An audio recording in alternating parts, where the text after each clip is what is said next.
السلام علیکم دوستو، اس سے پہلے آپ ہمارے چینل پر جمشید سیریز ناٹاب کی 10 ایپیسوڈ سن چکے ہیں اور آج آپ ایپیسوڈ نمبر 11 سنیں گے۔ ہمارے چینل پر تمام نئے آنے والے دوستوں سے گزارش ہے، اگر سٹوری پسند آئے تو لائک کریں اور مزید امیزنگ سٹوری سننے کے لیے چینل کو سبسکرائب کر دیں اور بیل آئیکن پریس کر کے آل نوٹیفیکیشن آن کر لیں تاکہ ہر آنے والی نئی ایپیسوڈ آپ کو بر وقت مل سکے۔ تو چلتے ہیں ایپیسوڈ نمبر 11 کی طرف۔ اب ان سب پر خوف طاری ہو گیا، وہ بتوں کی طرح ساکت اکرام کو دیکھے جا رہے تھے اور اکرام خود حیرت کا بت بن گیا تھا۔ آخر اس کے ہونٹ ہلے۔ ناٹاب آج سے 15 سال پہلے مر چکا ہے۔ جی کیا کہا؟ ناٹاب مر چکا ہے؟ ہاں، وہ میری آنکھوں کے سامنے انسپکٹر صاحب کے ہاتھوں مرا تھا، پھر اس کی لاش کو اس کی بیوی کے حوالے کر دیا گیا تھا۔ نہیں، یہ کیسے ہو سکتا ہے؟ وہ چلائے، یہ معاملہ بہت پیچیدہ ہے۔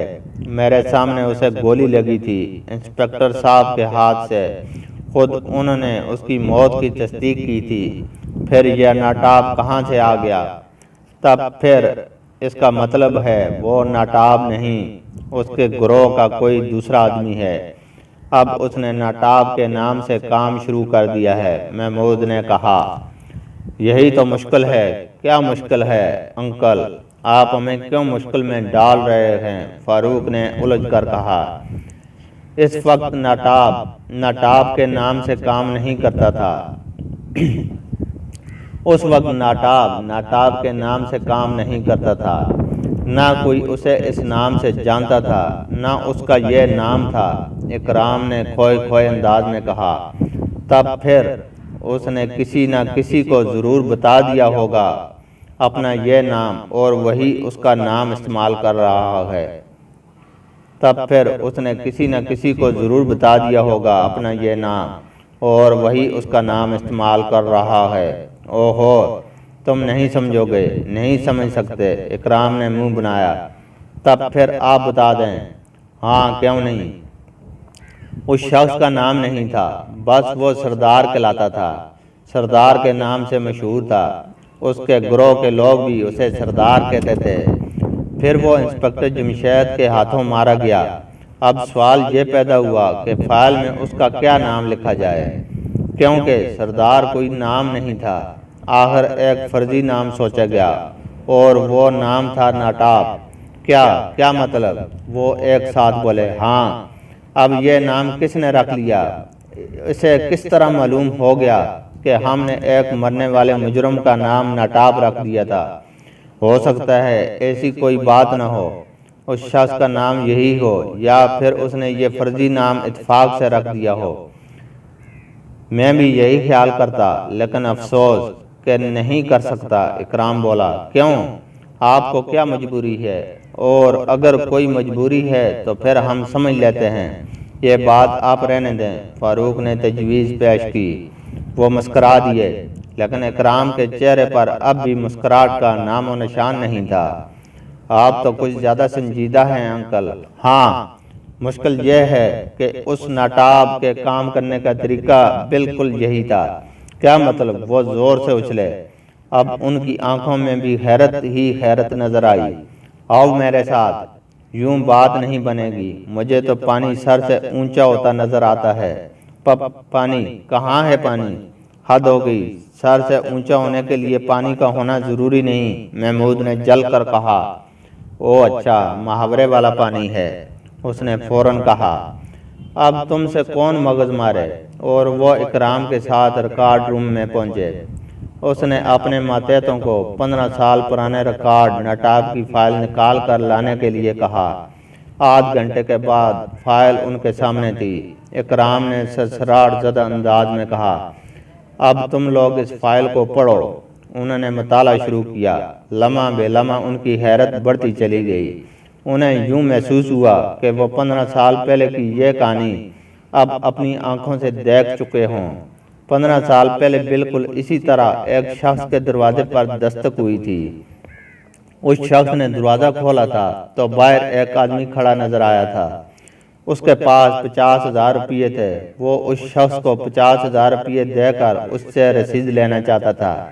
ساتھ ہی اس نے کہا تھا کہ اگر وہ رقم لے کر رسید نہیں دے گا، وہ یعنی رقم دینے والا قتل کر دیا جائے گا، اور پھر ایسا ہی ہوا تھا۔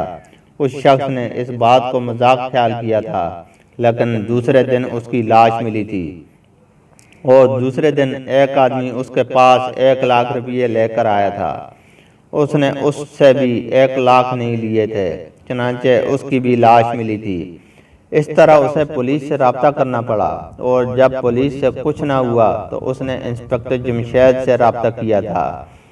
انہوں نے اسے مشورہ دیا تھا کہ وہ اب جو کوئی بھی آئے رقم لے کر رسید لکھ دیا کرے اور بینک میں رقم جمع کرانا شروع کر دے۔ ادھر انسپکٹر صاحب اس شخص کا سراغ لگانے کی کوشش میں تھے۔ بینک میں رقم پر رقم جمع ہونے لگی، لیکن انسپکٹر جمشید صاحب اس کا سراغ نہ لگا سکے۔ بس اتنا ہوا تھا کہ وہ مجرم کے ایک ٹھکانے تک ضرور پہنچ گئے تھے۔ وہ ٹھکانہ ایک عمارت تھی جس میں اس کے سب ماتحت جمع ہوتے تھے۔ وہ ان ماتحتوں کو غلام کہا کرتا تھا۔ اس عمارت میں ایک حال میں وہ لوگ جمع ہوتے تھے اور اپنے باس کی ہدایات لیا کرتے تھے۔ وہاں ایک کرسی سے اس کی آواز ابھرا کرتی تھی۔ پھر نہ جانے کس طرح انسپکٹر جمشید اس تک پہنچ گئے تھے اور اسے گولی مارنے میں کامیاب ہو گئے تھے، لیکن یہ بات راز رہ گئی تھی کہ وہ کسی آدمی کے پاس اپنی رقمیں کیوں جمع کرا رہا تھا۔ وہ رقمیں اس شخص سے لے کر سرکاری خزانے میں جمع کر دی گئی تھیں، پھر اس کا نام نٹاب رکھ دیا گیا تھا۔ دیکھا جائے تو یہ انسپکٹر جمشید کا ایک نامکمل کیس تھا۔ چونکہ اس کا مجرم کچھ بتائے بغیر مر گیا تھا، اس لیے رات سے پردہ نہیں اٹھ سکا تھا۔ پوری فائل کا مطالعہ کرنے کے بعد وہ بری طرح سوچ میں گم ہو گئے۔ آخر محمود کی آواز سنائی دی، اف مالک، اب ہم ابا جان سے یہ کس طرح پوچھیں کہ وہ اس تک کس طرح پہنچے تھے؟ یہ کس طرح پوچھیں کہ وہ اس تک کس طرح پہنچے تھے، اور یہ کہ یہ وہی نٹاب ہے تو مرنے والا کون تھا؟ دوسرا یہ کہ اس بار اس نے سامنے آنے سے پہلا کام یہ کیا تھا کہ ابا جان کو اغوا کر لیا تھا اور انہیں 3 دن اپنی قید میں رکھا تھا۔ اب 3 دن بعد وہ گھر آئے تو ان کی دماغی حالت درست نہیں تھی، اور وہ اس معاملے میں ان کی کوئی مدد کرنے کے قابل نہیں تھے، جبکہ انہیں بہت شدید ضرورت تھی اس وقت ان کی۔ اب تو انکل ہم بھی خوف محسوس کرنے لگے ہیں۔ اب معلوم ہوا میں کیوں خوف محسوس کر رہا تھا۔ ہاں انکل، گویا پہلے ہمیں ابا جان کی دماغی حالت کا کچھ کرنا چاہیے۔ ارے آئیے پھر گھر چلتے ہیں۔ وہ گھر آئے۔ حالات انہوں نے پروفیسر داؤد اور خان رحمان کو بھی سنائے۔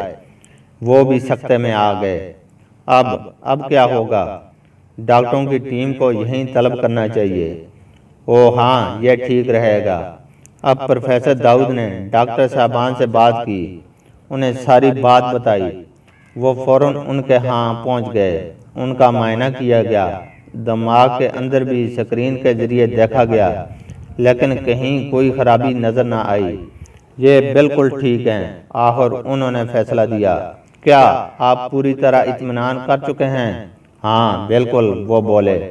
ٹھیک ہے، آپ جا سکتے ہیں، شکریہ، پروفیسر بولے۔ ان کے جانے کے بعد انہوں نے پھر ایک دوسرے کی طرف دیکھا۔ اب کیا کریں؟ اب ایک ہی امکان رہ گیا ہے، اور وہ کیا؟ وہ ایک ساتھ بولے۔ ان پر ہیپاٹائزم کیا گیا ہے۔ ہاں واقعی، اب اس لحاظ سے بھی چیک کرانا چاہیے۔ اب انہوں نے ہیپاٹائزم کے ماہر کو فون کیا۔ ایسے میں فرزانہ کو خیال آیا، لیکن ابا جان پر ہیپاٹائزم کرنا آسان کام نہیں۔ ایک تو ان میں قوت ارادی غضب کی ہے، دوسرے یہ خود ہیپاٹائزم کے ماہر ہیں، اور ان حالات میں بھی اگر کسی نے ان پر ہیپاٹائزم کر دیا ہے تب وہ بہت زیادہ ماہر ہوگا، اور ہمارے ماہر اس کا توڑ نہیں کر سکیں گے۔ فرزانہ، وہ یہ تو بتا دیں گے نا کہ ان پر ہیپاٹائزم کیا گیا ہے یا نہیں؟ ہاں یہ ہے۔ اور پھر وہ ماہر بھی وہاں پہنچ گیا۔ انہوں نے ان کا اچھی طرح معائنہ کیا، ان سے بہت سے سوالات کیے، پھر انہوں نے کہا ان پر ہیپاٹائزم کا اثر ہرگز نہیں ہے، البتہ وہ کہتے رک گئے۔ البتہ کیا؟ ان کے دل دھڑک اٹھے۔ ان کی برین واشنگ کی گئی ہے، لیکن اس کے لیے کیا طریقہ اختیار کیا گیا ہے اس بارے میں کچھ نہیں جانتا۔ آپ برین واشنگ کے ماہرین کو بلا لیں، یہ ان کے ذریعے بہت جلد ٹھیک ہو جائیں گے۔ بہت اچھا۔ ان کا شکریہ ادا کر کے رخصت کر دیا گیا۔ اب برین واشنگ کے 3 ماہرین کو بلایا گیا، انہوں نے بھی ان کا معائنہ کیا اور آخر اپنا فیصلہ ان الفاظ میں سنایا: اس میں شک نہیں کہ یہ کیس برین واشنگ کا ہے، لیکن یہ کسی چھوٹے موٹے ماہر کا کام نہیں، بہت بڑے ماہر یا ماہرین نے ان کے دماغ پر کام کیا ہے، اور جب انہیں پورے اطمینان ہو گیا کہ وہ ان کے دماغ کو دھو چکے ہیں، تب انہوں نے انہیں فارغ کیا۔ لیکن اب اس کا علاج، ہاں، انہیں ہمارے پاس داخلہ لینا ہوگا، اور کوئی صورت ممکن نہیں، ہم یہاں ان کا علاج نہیں کر سکیں گے۔ ہمارے اسپتال میں آلات وغیرہ نصب ہیں، ان کے ذریعے علاج کیا جاتا ہے۔ انہوں نے سوالیہ انداز میں ایک دوسرے کی طرف دیکھا۔ آخر پروفیسر بولے: ٹھیک ہے، ہم وہیں ملیں گے۔ وہ تینوں بھی رخصت ہو گئے۔ اس کا مطلب تو پھر یہ ہوا کہ اس کیس میں ابا جان ہماری کوئی مدد نہیں کر سکتے، فرزانہ بولی، جبکہ ہمیں ان کی حد درجہ ضرورت ہے۔ ناٹاب کے بارے میں تو یہی بتا سکیں گے۔ نا ناٹاب! ان کی آواز سن کر وہ چونک اٹھے۔ کیوں؟ کیا آپ ہمیں ناٹاب کے بارے میں کچھ بتا سکتے ہیں؟ ناٹاب! نہیں۔ انہوں نے انکار میں سر ہلا دیا اور مسکرائے بھی۔ اور آپ مسکرائے کیوں؟ بس ایسے ہی۔ وہ پھر مسکرائے۔ میرا خیال ہے انہیں آرام کی ضرورت ہے، بیگم جمشید نے روتی آواز میں کہا۔ آپ کو پریشان ہونے کی ضرورت نہیں، ڈاکٹر صاحبان نے اطمینان دلایا ہے۔ کیا یہ سرکاری ڈاکٹر تھے؟ نہیں، پرائیویٹ۔ سرکاری اسپتالوں میں برین واشنگ کے ماہر ڈاکٹر کم ہی ملتے ہیں، جبکہ شہر میں ان کی بہت شہرت ہے۔ چلیے پھر ٹھیک ہے۔ اور پھر شام کو وہ انہیں اسپتال لے گئے۔ انسپکٹر جمشید نے اسپتال کو دیکھ کر برا سا منہ بنایا۔ یہ آپ مجھے کہاں لے آئے؟ میں وہ اس سے آگے کچھ نہ کہہ سکے تو محمود بے چین ہو کر بولا: کہیے ابا جان، آپ کیا کہنا چاہتے ہیں؟ میں یہاں نہیں رہوں گا، گھر میں رہوں گا، مجھے یہاں خوف محسوس ہو رہا ہے۔ نہیں، فرزانہ چلائی، کیا ہوا آپ کو؟ ایک ڈاکٹر نے بکھلا کر کہا۔ یہ زندگی میں کبھی خوف محسوس نہیں کر سکتے، ہر قسم کے خوف سے یہ محفوظ ہیں۔ انہوں نے ایک بار مجھے بتایا تھا، آج تک مجھے کسی چیز سے خوف محسوس نہیں ہوا، اور جس دن میں نے کسی چیز سے خوف محسوس کیا وہ میری زندگی کا آخری دن ہوگا۔ اس وقت یہ نارمل حالت میں نہیں ہیں۔ یہ خوف بھی اسی برین واشنگ کا حصہ ہے۔ دوسرا ڈاکٹر بولا: جمشید، یہاں تمہارا بہترین علاج ہو سکے گا۔ نہیں، گھر پر علاج کرائیں، انہوں نے فوراً کہا۔ ڈاکٹر صاحبان یہ بہت ضدی ہیں، اب شاید ہم انہیں یہاں نہ روک سکیں۔ ہاں، رحمان بولے، تب پھر ہمارے لیے گھر پر علاج کرنا تو ممکن نہیں ہے۔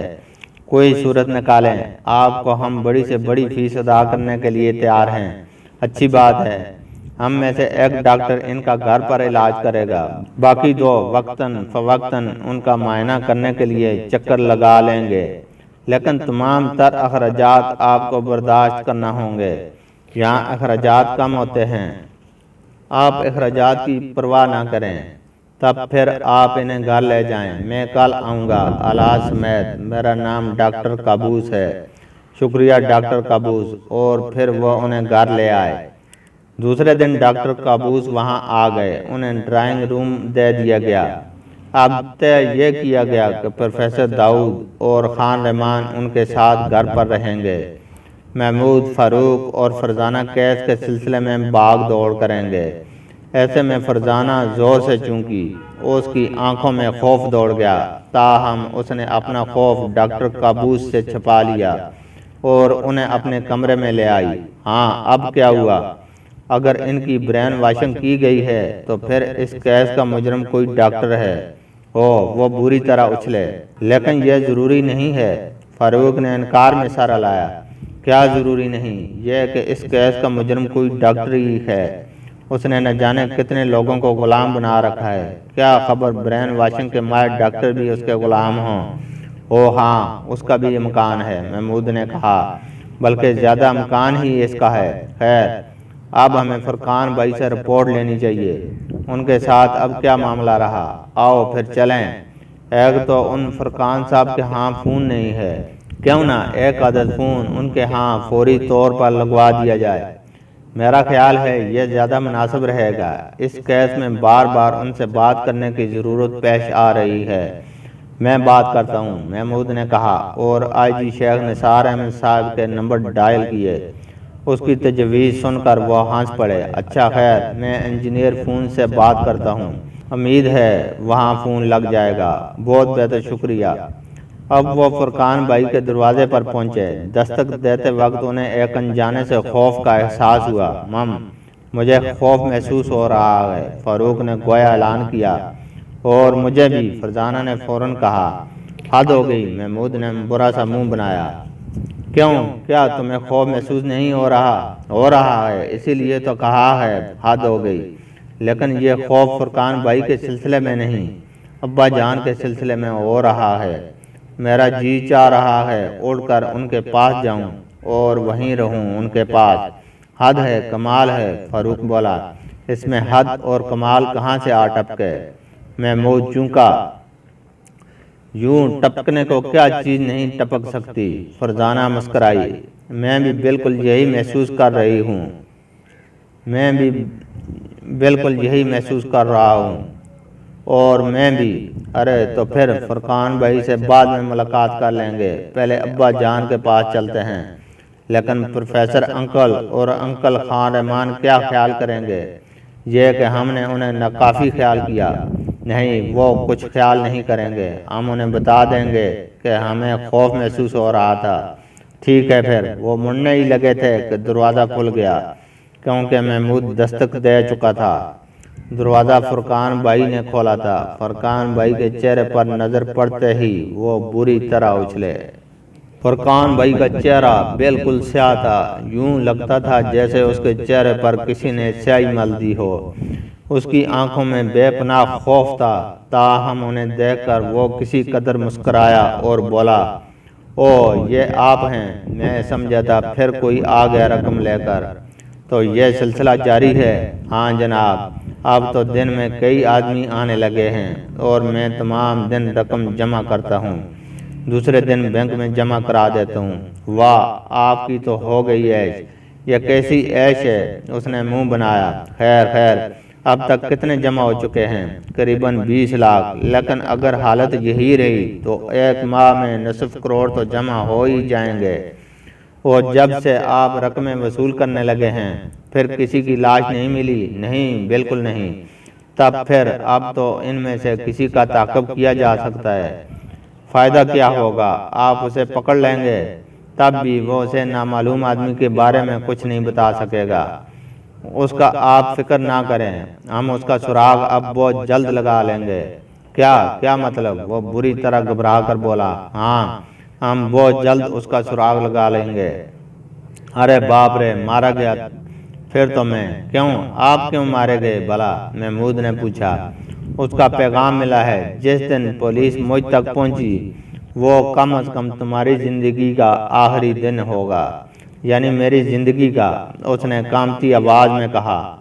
گھبرانے کی ضرورت نہیں، اس لیے کہ وہ زندگی اور موت کا مالک نہیں ہے، بے شک نہیں ہے، لیکن اس نے اب تک کم از کم 4 انسانوں کو موت کے گھاٹ اتار دیا ہے۔